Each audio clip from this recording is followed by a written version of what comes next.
සොයායන සතුට සවාරියේ පළවෙනි දවසේ පළවෙනි නගරේ හබරණ. ඉතින් මම හබරණට දැන් ළඟා වුණා. ඉතින් දැන් හබරණ ඉඳලා මට යන්න තියෙන්නේ පොළොන්නරුව පාරේ.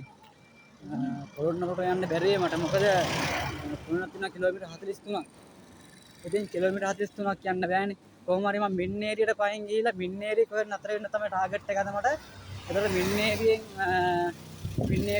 මින්නේරිය නතර වෙලා ඊට උදේම ආයෙ පටන් ගන්නවා ඉතිරි ගමන යන්න. දැන් මං ඉන්නේ කොහෙද හබරණ.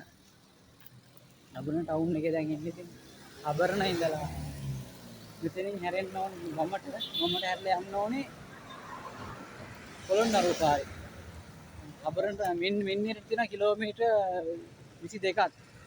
ඉතින් මේ 22ක් ආවා වගේ 22ක් යමු මින්නේරියෙන් නතර වෙලා හෙට උදේම try කරමු අපි ඉතිරි ගමන ආරම්භ කරන්න.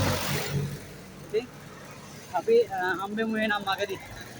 ඔයාලත් එක්ක බෙදා ගන්න ලස්සන තැනක් කොහේ හරි හම්බුනොත් අය හම්බෙනා මට කොහෙද මින්නේරියේ කැලේ.